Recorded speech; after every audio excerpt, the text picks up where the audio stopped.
All right, to begin creating these sections, the raised sections of my pumpkin, what I'm gonna go ahead and do is just make sure I am working on a styrofoam tray. So let me put this down. Okay, anytime you have out your needle tool, that's a general good rule of thumb. I'm gonna wanna make sure I have water cup, green clay tool, my needle tool, fork, and then also I would do this with a piece of slab like so.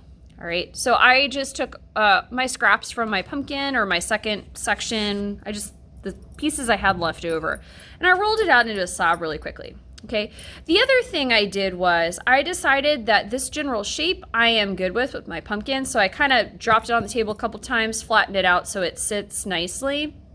And then when I flip it over, this is the general shape of it. So it's kind of like your standard pumpkin shape, just kind of a general sphere. If you want to elongate it or make it go outward or add an addition onto it, you can feel free. Okay, so right now all I'm going to do is build up the ridges of my pumpkin. Okay, so I'm going to try and make it a little bit more sculptural. You can see how I did it here, how this section is raised, it goes in here, this section is raised. Let me see if I can zoom you all out, sorry. You can see how these different sections, it comes in here, it goes out. Okay, these curved areas, the ribbing, I call this ribbing. I started to build that out to make it a little bit more sculptural, okay? The first thing I did though, in order to do that, once I'm good with how this looks in terms of general shape, is I took my green clay tool, okay, and I created what I call like the basketball lines, okay? So I created 6 of them. I think 5 or 6 are good in terms of sections. And I found the middle of the top of my pumpkin, which is actually the bottom of a traditional pinch pot, right? We're turning that pinch pot upside down.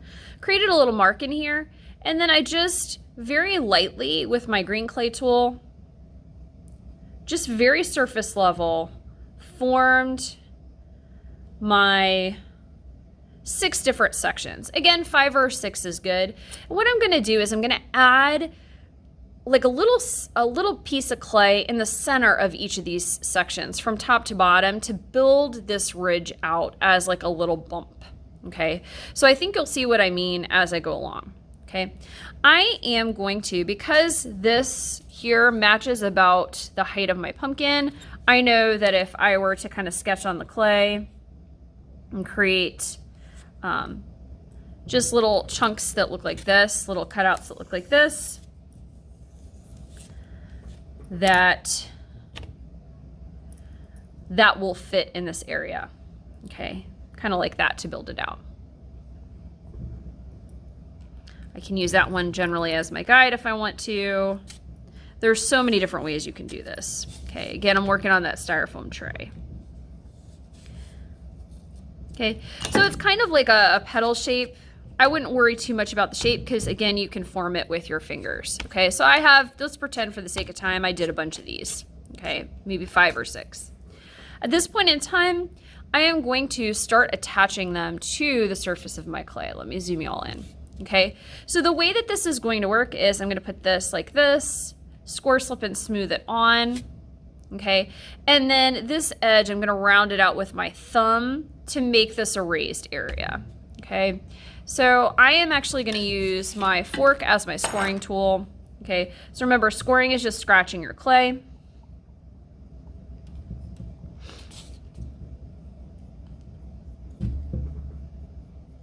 We're going to add a little bit of that water. You can use it with your finger. I'm going to use this clay brush since I have it. Okay, we don't want to add a whole lot because we don't want to soup up our clay. Okay, Real Sip is a clay water mixture. We just use water for our purposes. At this point in time, I am going to line this up. And again, this is between my 2 lines. It just happens to fill that space. It does not have to. And then at this point in time, okay, this is not attached on. See how, oh my gosh, huge gap here, right? I'm gonna take my clay tool and pull that clay over that seam. It's gonna make a heck of a difference in terms of keeping that clay attached to your main form. Okay, and I'm going to do that on both sides. Okay, now at this point in time, this is basically attached on. It doesn't look like anything though. It just kind of looks like a weird chunk of clay I just attached on here. I would take my thumb here to smooth it out. Okay, so again, I'm supporting inside with a couple of my fingers. I'm smoothing over the edge on the outside. I've accidentally smoothed over my rib line, so my rib line is technically right there. I'm going to put more pressure to press this top part down so it kind of comes inward. I'm going to do the same thing on the other side. Okay, so I pulled it like that, and then I'm going to, while holding it on the inside,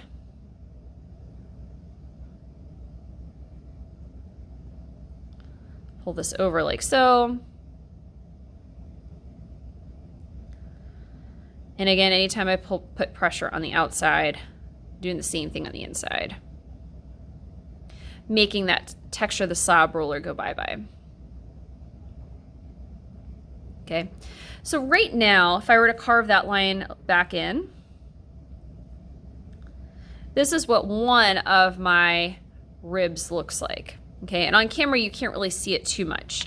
If I wanted to make this line on the pumpkin a little bit more defined, I could press down and in, bring that back a little bit. I did that on my final, I'll show you where.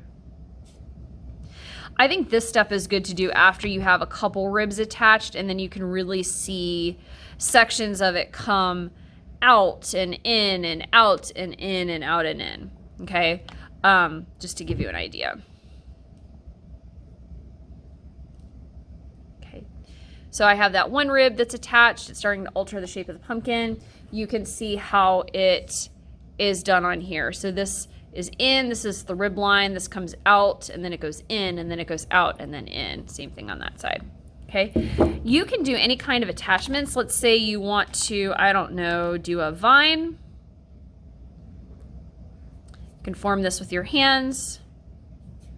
Okay, you just want to keep it about a finger width thick. Okay, so we don't want to make anything that's overly thin, because that will dry and crack and break, and then the rest of your pumpkin is going to, you know, take forever and a year to dry out.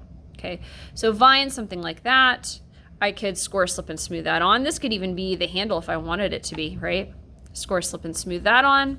Okay, if you want to make a leaf, what are some ways you can make a leaf? Okay, general football shape. You want to make it flatter, press it down more with your fingers.